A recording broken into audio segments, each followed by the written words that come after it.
Hello friends, तो welcome to हम study classes. स्वागत है आपका हमारे इस यूट्यूब चैनल हम स्टडी क्लासेस में। आज की इस वीडियो में हम क्लास 10th के मैथ चैप्टर 3 को स्टार्ट करेंगे। ठीक है, चैप्टर 3 को। इससे पहले हम चैप्टर 2 को टोटल समाप्त कर चुके हैं। अगर आप उस वीडियो को नहीं देखे हैं तो चैनल पर जाके देख सकते हैं। आज हम चैप्टर 3 को बिल्कुल बेसिक से स्टार्ट करेंगे और फिर एक्सरसाइज के सवालों को भी सॉल्व करेंगे। तो सबसे पहले देखिए कि चैप्टर 3 में क्या है। दो चर वाले रैखिक समीकरण युग्म, जिसका नाम है दो चर वाले रैखिक समीकरण युग्म। तो समझिए पहले चर तो बता दिए हैं क्या होता है। जैसे हम लिखे यहाँ पे 5x + 2y, दो चर बोल रहा है तो दो चर, हम एक x ले लिए, दूसरा क्या ले लिए y। तो 5x + 2y = 3 दिया हुआ है, ठीक है, या फिर 30 दिया हुआ है। तो ये मेरा क्या हो गया, एक इक्वेशन हो गया, एक समीकरण हो गया। दो चर वाले रैखिक समीकरण, एक रैखिक समीकरण हो गया, रैखिक समीकरण युग्म। अब हमको समीकरण भी युग्म यानी जोड़ा में लेना है, दो समीकरण लेना है। एक समीकरण से मेरा काम चलने वाला नहीं है। तो देखिए हम समीकरण किस टाइप में लिखेंगे। समीकरण मेरा रैखिक समीकरण लिखा जाएगा रैखिक समीकरण।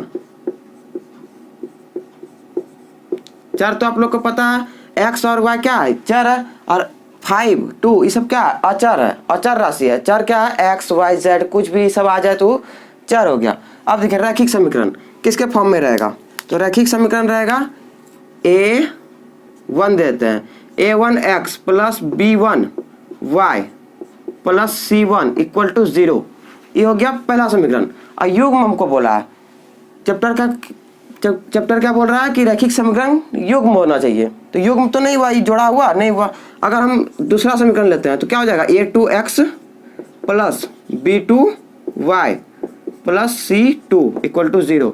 अब यही दोनों इक्वेशन से, यही दोनों समीकरण से हमको x और y का वैल्यू फाइंड करना है। किसके विधि से, ग्राफ के विधि से। इसमें किसके विधि से फाइंड करना है, ग्राफ के विधि से।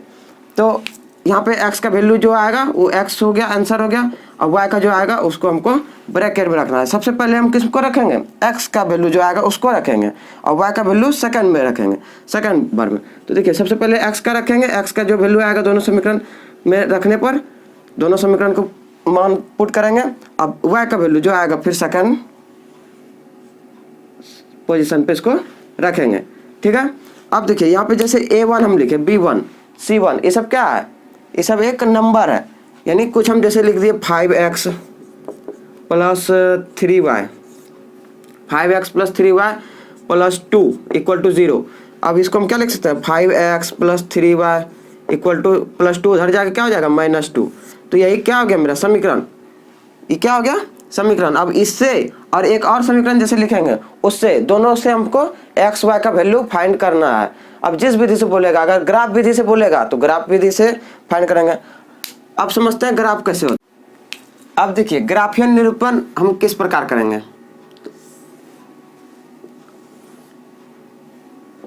ये होता है x एक्सिस, ये x डैश, ये y एक्सिस y डैश, ठीक है। अब देखिए जब हम x एक्सिस की ओर जाएंगे, x अक्ष की ओर, तो इधर क्या होता है, पॉजिटिव, पॉजिटिव होता है 1 2 3 4 5 6 7। इधर में क्या होता है, नेगेटिव, -1 -2 -3 -4, सब इधर क्या लेंगे, ऋणात्मक। अब देखिए y डैश है यहाँ पे, तो इधर भी क्या आ जाएगा, ऋणात्मक, -1 -2 -3 -4 -5 -6। इधर क्या आ जाएगा, धनात्मक, ठीक है। आपको इसको ग्राफ कॉपी में करना है, प्लेन कॉपी में नहीं करना है, ठीक है। किस में करना है, ग्राफ कॉपी में करना है। अगर देखिए सपोज मान के चलिए मेरा बिंदु ए, बिंदु एक मिला हमको 2 और 3, ठीक है, और दूसरा बिंदु जैसे मिला हमको 5 और -2, ये हमको मिला है। तब हमको इसमें निरूपण कैसे करना है, कैसे हम बिंदु पहचानेंगे, कहाँ हम बिंदु डाल सकते हैं। तो देखिए अभी हम क्या बोले तुरंत कि पहला जो होता है वो x का वैल्यू होता है। जैसे हम 2 और 3 लिखे तो पहला किसका वैल्यू हो गया, x का, दूसरा वैल्यू y का। अब देखिए ये वाला पॉइंट जो लिखेंगे हम, x का वैल्यू कितना है, यहाँ पे 2 है, पॉजिटिव में है, तो हम 2 यहाँ देखेंगे, यहाँ है 2, और y का 3 यहाँ है, यानी इसके सीधा में और इसके सीधा में यहाँ बिंदु मिला, यानी ये मेरा ए बिंदु हो गया। समझ में आया? इस जगह देखिए x का वैल्यू क्या है 2 है, तो x का वैल्यू 2 लिए और y का वैल्यू 3, y का वैल्यू 3। अब ये बिंदु जहाँ पे मिल रहा है, जहाँ पे दोनों इंटरसेक्ट कर रहा है, जहाँ कटान बिंदु है, देखिए यहाँ से तो ये मिल रहा है, इधर ही 3 मिल रहा है, तो मतलब यहाँ पे बिंदु क्या है, ए है। आगे देखिए बी बिंदु कहाँ है, तो बी बिंदु हम लोग देखिए x और ये y, तो x कहाँ है 5, तो 5 यहाँ ले लेंगे और -2 देखिए यहाँ है। तो अब की बार नीचे हम देखेंगे 5 2 के सीधा में, तो यहाँ पे है 5 2, तो यानी ये मेरा बिंदु क्या हो गया b। यहाँ पे हम लिख देंगे 2 और 3, और इसको क्या लिख देंगे 5 और -2। इतना आपको ध्यान में रखना है कि हमको बिंदु कैसे पकड़ना है। पहले सबसे पहले हमको देखना है कि x पहला जो दिया हुआ रहता है वो x रहता है, दूसरा क्या दिया हुआ रहता है y। तो x में हम लोग देखेंगे, अगर मेरा x का वैल्यू नेगेटिव में रहेगा तो नेगेटिव में जाएंगे, अगर x का वैल्यू पॉजिटिव में होगा तो पॉजिटिव में खोजेंगे। अब देखिए यहाँ पे y का वैल्यू -2 में था, तो -2 कहाँ है, नीचे में है, y डैश के एक्सिस में, तो नीचे से हम लोग इसको मिलान कर दिए, जहाँ पे मिलान बिंदु हुआ दोनों x और y का, तो वही मेरा क्या हुआ पॉइंट हुआ, वही मेरा बिंदु हुआ। तो आइए अब एक्सरसाइज के सवालों को भी सॉल्व करते हैं एक एक करके। देखिए एक्सरसाइज का पहला सवाल है, आफ्ताब अपनी पुत्री से कहता है, आफ्ताब पिताजी है, पुत्री से कहता है 7 वर्ष पूर्व मैं तुमसे 7 गुनी आयु का था, यानी 7 वर्ष पूर्व जितना उसका आयु अभी हो रहा है उससे 7 साल पहले उसकी बेटी की आयु से 7 गुना का आयु का था। कौन? आफ्ताब। अब से यानी वर्तमान आयु से 3 वर्ष बाद, यानी 3 वर्ष होने के बाद मैं तुमसे केवल 3 गुनी आयु का रह जाऊंगा, यानी 3 वर्ष बाद मैं तुमसे सिर्फ 3 गुनी आयु का रह जाऊंगा, लेकिन 7 वर्ष पहले हम तुमसे 7 गुनी आयु के थे। कौन बोल रहा है? आफ्ताब, यानी उसके पिताजी, पुत्री से कहा उसको। तो देखिए सबसे पहले समीकरण हम लोग कैसे बनाएंगे, इसी से पहले हमको क्या बोल रहा है, समीकरण बनाना, इस स्थिति को बीजगणितीय एवं ग्राफीय रूपों में व्यक्त करना। तो सबसे पहले हम लोग 2 इक्वेशन बनाना पड़ेगा, 2 समीकरण, उसके बाद फिर उसको हम ग्राफ में निरूपित करेंगे। तो सबसे पहले देखिए समीकरण कैसे बनेगा। माना आफ्ताब की वर्तमान आयु, आफ्ताब की वर्तमान आयु x मान लेते हैं, उसकी पुत्री की आयु, यानी पुत्री लिख देते हैं सिर्फ, पुत्री की वर्तमान आयु, इसको क्या मान लेंगे y। 2 चर हो गया मेरे पास, यही 2 चर वाला ही चैप्टर है। तो देखिए x और y हो गया। अब देखिए क्या बोल रहा है, 7 वर्ष पूर्व यानी पहले, तो लिखेंगे यहाँ पे 7 वर्ष पूर्व आफ्ताब की आयु, आफ्ताब की आयु। जब 7 वर्ष पूर्व बोल रहा है तो क्या हो जाएगा, x में 7 क्या हो जाएगा, माइनस हो जाएगा, यानी 7 वर्ष पहले, तो 7 क्या करेंगे, घटा देंगे। उसी तरह फिर 7 वर्ष पूर्व आफ्ताब की नहीं, अब की बार पुत्री की आयु, पुत्री की आयु, तो y वर्ष था तो y में भी क्या हो जाएगा, 7 माइनस हो जाएगा। अब देखिए क्वेश्चन क्या बोल रहा है, 7 वर्ष पूर्व मैं तुमसे 7 गुनी आयु का था, 7 गुनी आयु का, तो प्रश्नानुसार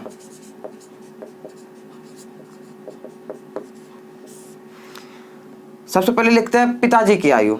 तो पिताजी की आयु क्या है, 7 वर्ष पहले है x माइनस 7, और पुत्री की आयु है y माइनस 7। बोल रहा है 7 गुनी आयु का था, यानी पुत्री से 7 गुना आयु कौन था, पिताजी। तो 7 से इसको क्या करेंगे, मल्टीप्लाई कर देंगे। तो यहाँ देखिए क्या आ गया, x minus 7 equal to 7y minus 49। अब यहाँ x माइनस 7y उधर प्लस में था, इधर आ गया माइनस 49, और फिर माइनस उधर जाएगा तो फिर प्लस 7, x माइनस 7y बराबर ये हो जाएगा 7 माइनस 49 यानी माइनस 42। ठीक, ये मेरा क्या आ गया, समीकरण फर्स्ट, यानी इक्वेशन फर्स्ट आ गया ही। अब हमको सेकंड भी निकालना है।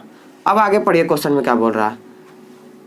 7 गुनी आयु का था, अब से यानी वर्तमान आयु के बाद से, अब से 3 वर्ष बाद यानी 3 वर्ष बाद 3 क्या करेंगे आपकी बार जोड़ देंगे। तो देखिए लिखना है अब 3 वर्ष बाद आफ्ताब की आयु, आफ्ताब की आयु क्या हो जाएगा x + 3 और फिर 3 वर्ष बाद पुत्री की आयु, पुत्री की आयु ये क्या हो जाएगा y + 3। क्या कि 3 वर्ष बाद बोल रहा है तो 3 क्या करेंगे जोड़ देंगे। 3 हमने जोड़ दिए, हम यहाँ पे क्या किए 3 को जोड़ दिए। अब बोल रहा है कितना गुनी के, देखिए 3 वर्ष बाद मैं तुमसे केवल 3 गुनी आयु का रह जाऊंगा यानी 3 गुना रह जाऊंगा। तो इसमें क्या हो जाएगा फिर प्रश्नानुसार क्या कर देंगे x + 3 ये किसका लिखे पिताजी का और y + 3 किसका पुत्री का। 3 गुनी आयु का रह जाऊंगा तो 3 से इसको मल्टीप्लाई कर देंगे तो और तब फिर क्या हो जाएगा दोनों बराबर। 3 गुनी आयु का रह जाऊंगा कौन पिता, पिता रह गया 3 गुनी आयु का किसके पुत्री के आयु का। अब देखिए यहाँ पे x + 3 = 3y + 3 3 9 तो x इधर माइनस हो जाएगा आके 3y उधर प्लस में तो इधर आके माइनस में 9 3 इधर प्लस में तो इधर आके माइनस। तो यहाँ हो गया x - 3y = 6। ये क्या हो गया मेरा समीकरण सेकेंड, क्या हो गया यहाँ पे समीकरण सेकेंड। अब हम इन दोनों से x y का वैल्यू फाइंड करते हैं तब फिर हम ग्राफ भी निरूपण करेंगे।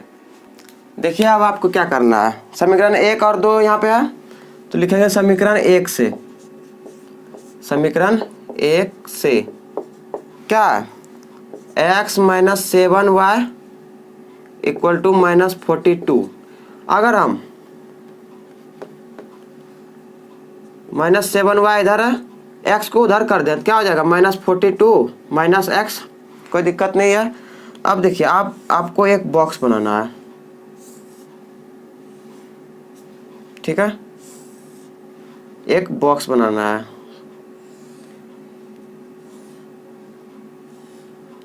यहाँ पे x का वैल्यू लिखेंगे, यहाँ पे y का वैल्यू। अगर हम x का वैल्यू 0 कर दें, ध्यान दीजिएगा इस जगह -7y = -42 - x। अगर x का वैल्यू 7 कर दें सॉरी 0 तो -42 - 0 हो जाएगा -7y तो -7y = क्या हो जाएगा -42 माइनस कैंसिल तो y = क्या आ जाएगा 42/7 यानी 6 आ जाएगा। अगर हम 0 रखें x का वैल्यू कितना रखे 0 रखे तो y कितना आ गया 6। आगे अब रख के देखते हैं 7। अब क्या रख के देखेंगे 7, क्या कि इससे देखिए 7 माइनस हो जाएगा फिर ही कैंसिल हो जाएगा आराम से। तो देखिए -7y = -42 और फिर माइनस इसको आपको रफ में करना है, ये जो हम कर रहे हैं इसको रफ में करना है। 7 रखे x का वैल्यू कितना रखे 7 तो देखिए कितना आता है -7y -49 माइनस कैंसिल y = 49/7 तो ये आ गया 7 यानी 7 रखे तो दोनों क्या आ गया 7। अब हम रखते हैं क्या, अगर हम यहाँ पे माइनस में रखते हैं आपकी बार क्या करेंगे माइनस में रखते हैं तो देखिए अगर हम माइनस में रखें -7y है -42, अगर हम माइनस में रखते हैं 7 तो क्या आएगा -7y -42 माइनस +7 तो -7y ये हो जाएगा -35 माइनस कैंसिल y = कितना आ जाएगा 5 आ जाएगा, y = कितना आ गया 5 यानी -7 रखे तो मेरा आ गया 5। अब अगर हम समीकरण 2 को लेंगे, अब समीकरण 2 से एक का कम हो गया 2 से, समीकरण 2 क्या है x - 3y = 6। इसमें भी आप बॉक्स बनाएंगे, 3 वैल्यू कम से कम चाहिए, उससे क्या होगा, मेरा ग्राफ खींचने में कोई दिक्कत नहीं होगा। अब देखिए अगर हम इसको 3y को फ्री करें, -3y को फ्री करें तो क्या हो जाएगा 6 - x। अगर हम x का वैल्यू 0 रखें, सबसे पहले क्या रखेंगे 0, उससे हमको कोई दिक्कत नहीं होता है, बहुत आसान से सॉल्व हो जाएगा। तो 0 रखेंगे अगर x का वैल्यू तो y देखिए क्या आता है, यहाँ 0 हो गया तो -3y = 6, तो y = -2 आ जाएगा। 6/3 तो 2 और माइनस है तो -2 आ गया। अगर हम यहाँ पे 3 रखते हैं, देखिए अगर हम यहाँ पे 3 रखेंगे तो 6 - 3, x का वैल्यू 3 रखें तो 6 - 3 क्या हो गया 3, यानी -3y = 3, तो y = क्या आ जाएगा 3 कैंसिल यानी -1, ये आ गया -1। अगर हम यहाँ पे 3 के जगह पे -3 में रखें, देखिए -3 रखें तो क्या हो जाएगा, देखिए 6 माइनस में 3 तो 6 + 3 इधर है -3y, तो क्या आ गया y = -y = 9/3, यानी y = आ गया -3, ये भी आ गया -3। यहाँ तक कोई दिक्कत नहीं है आपको। अब चलिए इसका ग्राफ निरूपण करते हैं।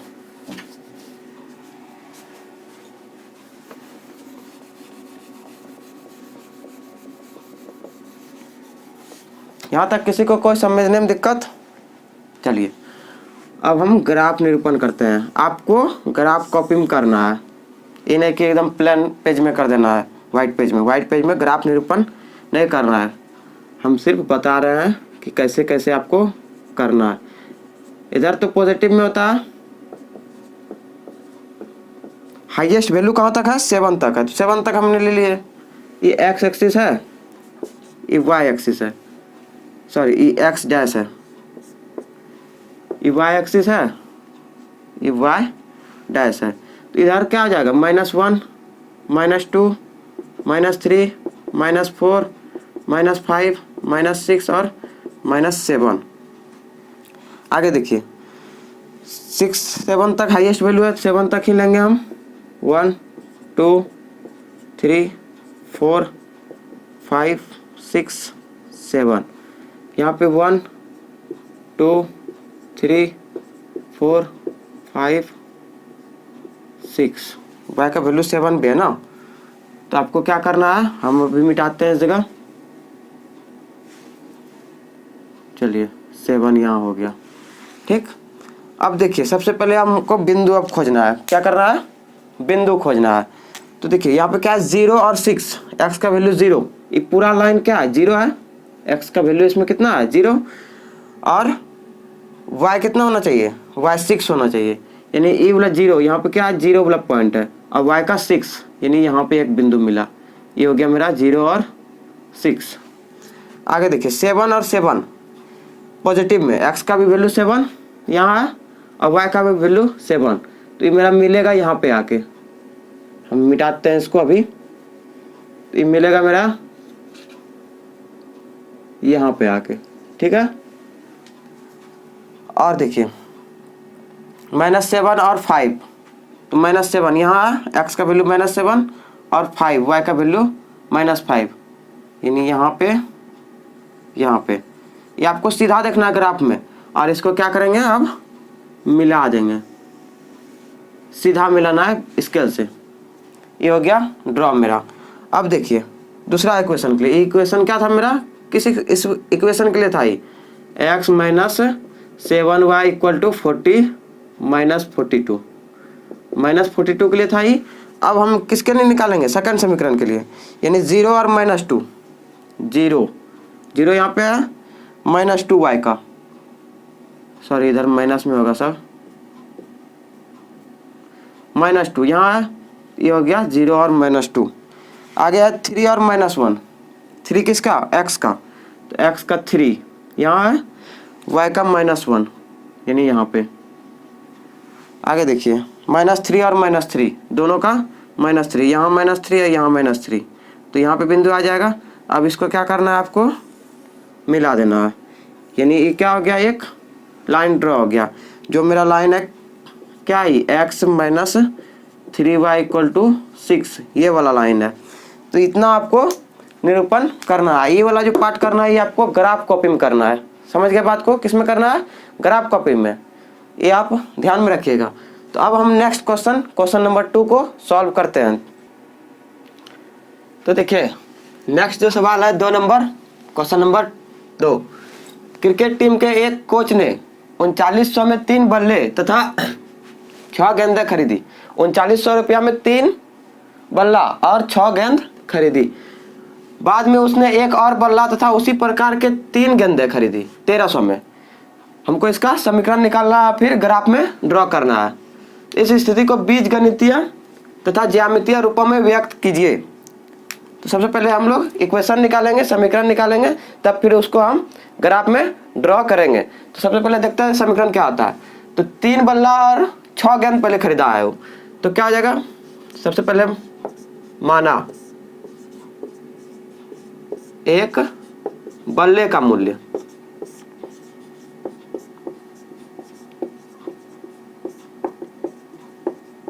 x रुपया। एक बल्ला कितना में खरीदा? मान लिए x रुपया में खरीदा। और एक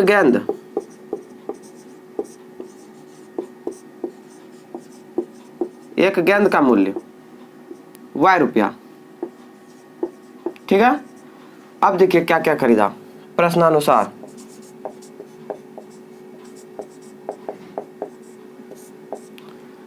तीन बल्ला यानी 3x हो जाएगा। एक बल्ला का दाम है x रुपया, तो 3 बल्ला खरीदा 3x प्लस 6 गेंद यानी 6y। एक बल्ला एक गेंद का है y, तो 6 गेंद का तो 6y हो जाएगा।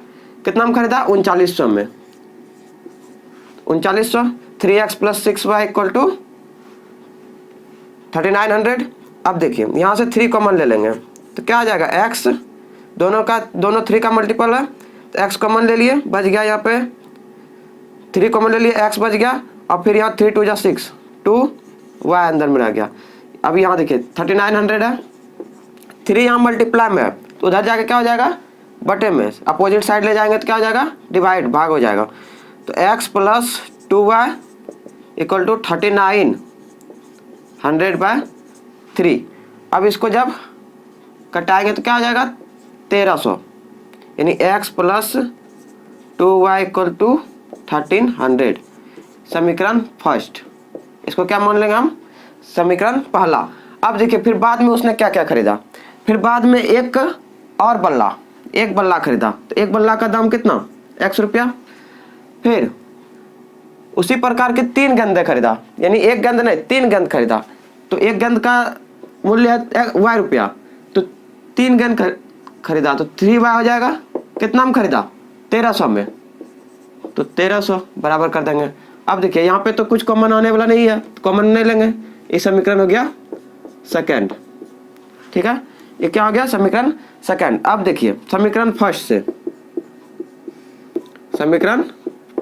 से यानी पहला से।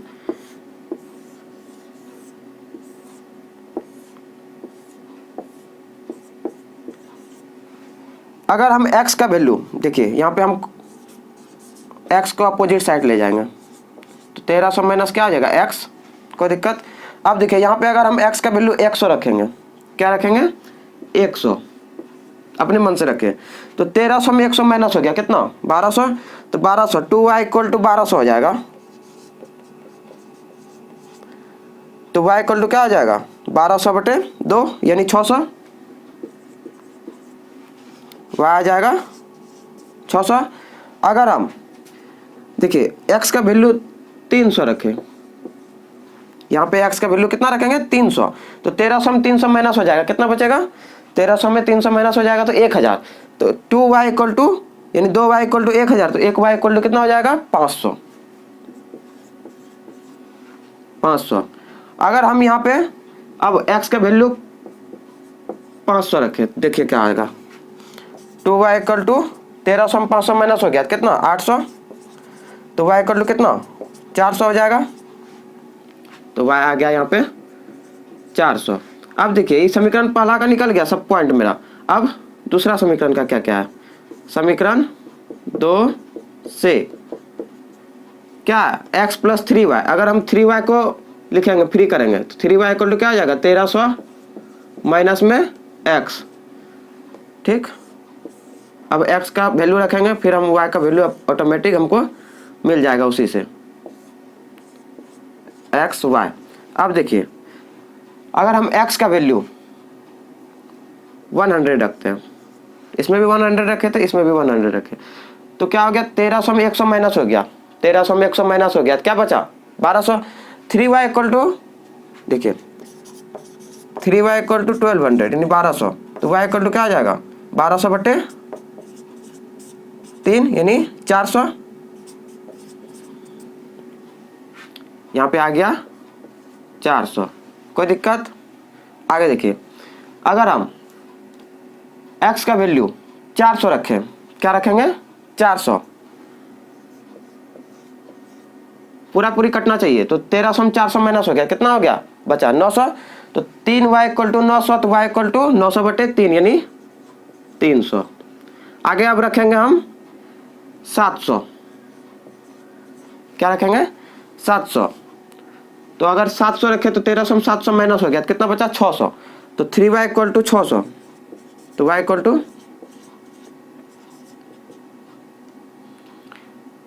600 बटे 3 यानी 200 आ जाएगा। ये मेरा पॉइंट हुआ। अब हम इसको ग्राफ में देखते हैं कि ग्राफ में कहाँ कहाँ मेरा लाइन बनता है, तो देखिए ग्राफ में क्या बनता है।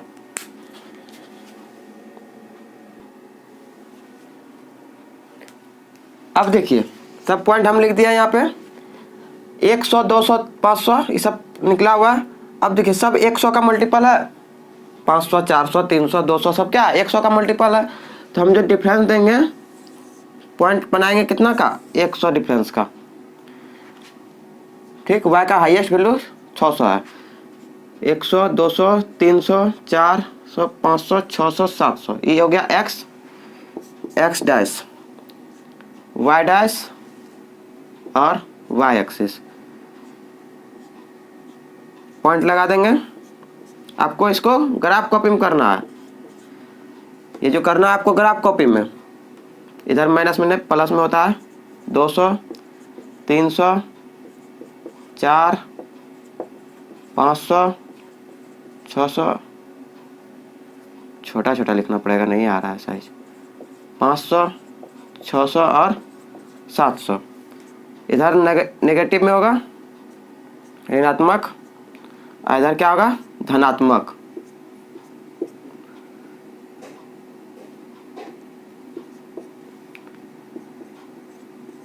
दो 300 400 500 और 600, -1 2 3 4 5 6 और 7, ये भी हो जाएगा -100 -200 -300 माइनस का 400 500 600 700। अब देखिए हमको पॉइंट लगाना है, मेरा पॉइंट कहाँ कहाँ जा रहा है तो उसको देखते हैं। सबसे पहले है x का 100, x 100 यहाँ है, y 600 यानी y 600 प्लस में, यानी यहाँ पे मेरा पॉइंट बनेगा। आगे देखिए x का 300 y का 500 यानी इसके सीधा में जाना है, और y का 500 यहाँ आएगा। आगे देखिए x का 500 y का 400, 500 और y का 400 इसके सीधा में जाएगा, इधर इसके सीधा में, तो यहाँ आ जाएगा। ये पहला समीकरण का था, तो अभी तीनों पॉइंट को क्या करेंगे स्केल से मिला देंगे, आपको बिल्कुल स्ट्रेट मिलाना है सीधा। आगे देखिए दूसरा समीकरण का क्या होता है 100 और 400, 100 और 400, तो यहाँ आ गया मेरा बिंदु। दूसरा है x का 400 y का 300, x का 400 और y का 300 यानी यहाँ पे x का 700 y का 200, x का 700 और y का 200 यानी यहाँ पे आ गया मेरा बिंदु। अब इसको क्या करेंगे मिला देंगे। ये मेरा पहला समीकरण का था और ये दूसरा समीकरण का, ठीक, यही मेरा ग्राफ बना है। अब बताइए जैसे देखिए यहाँ पे पहले लिए थे 3 बल्ला और 6 गेंद, 3 बल्ला और 6 गेंद लिए थे तो हमको 3900 पड़ा था। और हम फिर 1 बल्ला और 3 गेंद लिए, फिर बाद में क्या किए, 1 बल्ला और 3 गेंद लिए तो हमको क्या पड़ा, रेट कम पड़ा, उससे कम पड़ा कि नहीं। अगर इसी पे ग्राफ बनता, यही लाइन पे मेरा ग्राफ बनता तो मतलब रेट मेरा क्या लेता, सेम लेता, लेकिन यहाँ पे ग्राफ मेरा नीचे बना है तो मेरा क्या हो गया, रेट भी मेरा कम लिया। अगर ग्राफ इससे ऊपर बनता तो हमको रेट ज़्यादा पड़ जाता, यानी बल्ला का जो रेट लेता बाद में ज़्यादा ले लेता। इससे पता चलता है, साफ पता चलता है कि नीचे बना है तो इसका मतलब बाद में जो रेट लिया है वो पहले के रेट से कम लिया है। तो अब क्वेश्चन नंबर 3 को आगे सॉल्व करते हैं। अब देखिए नेक्स्ट जो सवाल है क्वेश्चन नंबर 3, 2 केजी सेब और 1 केजी अंगूर का मूल्य किसी दिन 160 था, 1 महीने बाद 4 केजी सेब और 2 केजी अंगूर का मूल्य 300 हो जाता है। ठीक, इस स्थिति को बीजगणितीय तथा ज्यामितीय रूपों में व्यक्त कीजिए। तो सबसे पहले देखिए,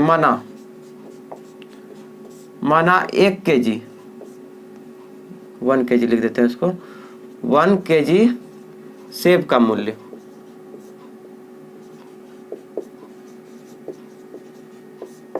x रुपया, 1 किलोग्राम अंगूर का मूल्य, अंगूर का मूल्य y रुपया। अब देखिए पहले क्या लिया हूँ, 2 केजी सेब लिया यानी 2x, 1 केजी अंगूर यानी y, सिर्फ y इक्वल टू 160 यानी 160 रुपया उसको देना पड़ा। ये हो गया समीकरण फर्स्ट।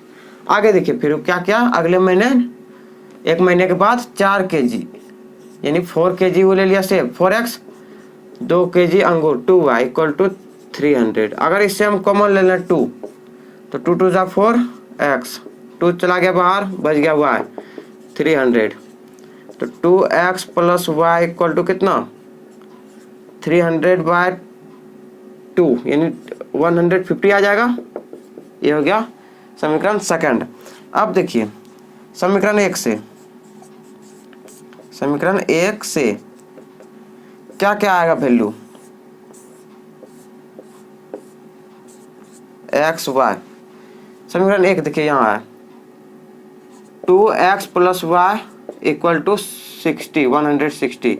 तो y इक्वल टू क्या आ जाएगा, 160 माइनस 2x, क्या आ जाएगा 160 माइनस 2x। अगर हम x का वैल्यू 40 रखते हैं, सपोज मान के चलिए 40 रखे, तो 2 इंटू 40 यानी 2 इंटू 40 क्या हो जाएगा 80। 160 में 80 माइनस हो गया, क्या बचेगा 80। अगर हम यहाँ पे 50 रखें तो 2 गुनी 50, 100, 160 में 100 चला गया, सिर्फ 60। आगे देखिए अगर हम 60 रखते हैं तो 60 दूनी, x का मान 60, 60 दूनी 120, 160 में 20 चला गया यानी 40। ठीक है, आगे समीकरण 2 से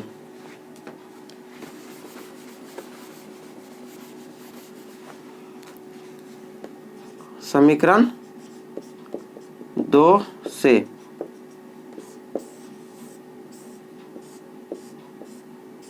x और y। देखिए यहाँ पे 2x प्लस y 150 है, y इक्वल टू क्या हो जाएगा 150 माइनस में 2x, कोई दिक्कत नहीं। अब देखिए अगर यहाँ पे हम 40 रखते हैं तो 40 दूना कितना हो जाएगा 80। अगर यहाँ पे हम वही 40 रखें, 40 दूना कितना 80, तो 150 में 80 माइनस हो जाएगा तो कितना बचेगा 70। अब हम यहाँ अगर 50 रखते हैं, x का मान 50, तो 50 दूनी 100, ये भी हो जाएगा 150 में फिर 100 माइनस हो जाएगा तो वही 50। अगर हम यहाँ पे 60 रखें, 60 दूनी 120, 150 में 120 माइनस हो गया 130। अब इसको ग्राफ में निरूपित करते हैं। देखिए ये हो जाएगा 10, 20, 30, 40, 50, 60। इधर माइनस में 10, माइनस में 20, बहुत गैप हो गया, इतना गैप आपको नहीं करना है ग्राफ में, समझे ना, ध्यान से एकदम बनाना है इसको। इधर माइनस में 10, minus 20, minus 30, minus 40, minus 50, minus का कहाँ तक है अधिकतम, माइनस तो ये नहीं है, चलिए माइनस का झंझट नहीं है आपके पास। प्लस में कहाँ तक है? 130 तक y का वैल्यू। 10, 20, 30, 40, 50,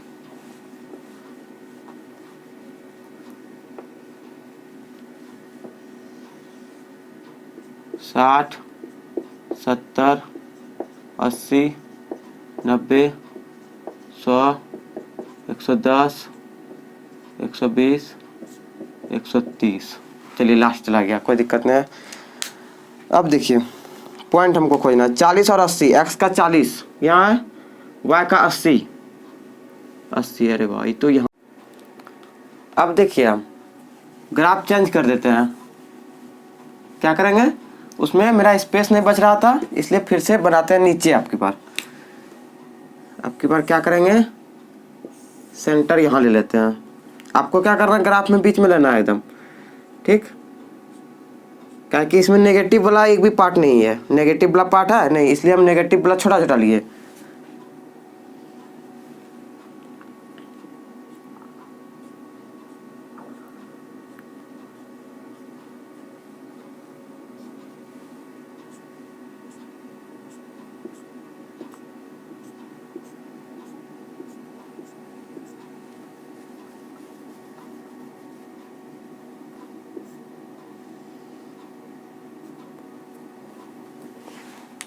इसको हटा ही देते हैं। अब क्वेश्चन का काम तो नहीं है, ठीक है?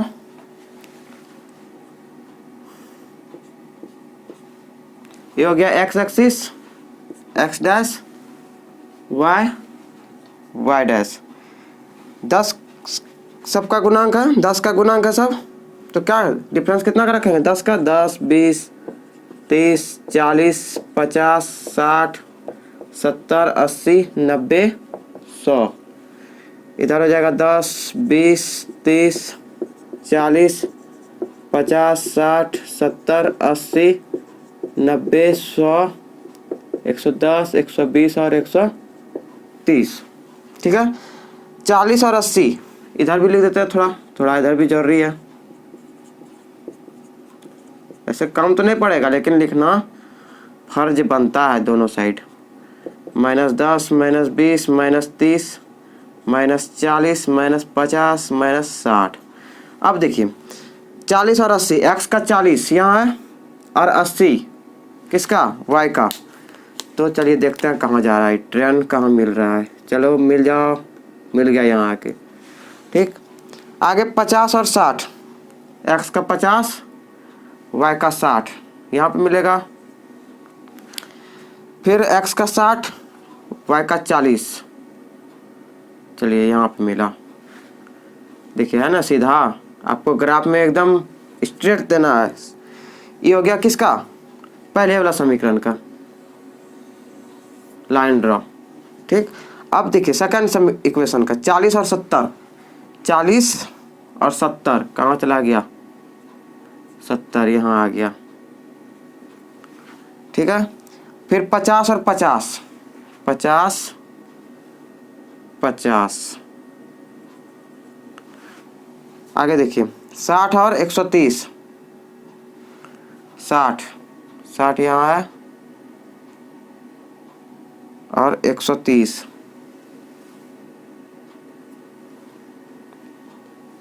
60, 130, 60 दूनी 120। देखिए यहाँ पे थोड़ा सा गड़बड़ हो गया, 130 नहीं होगा, तब ना मेरा बहुत बड़ा जा रहा था। 130 नहीं होगा यहाँ पे, इतना दूर तक हमको नहीं चाहिए।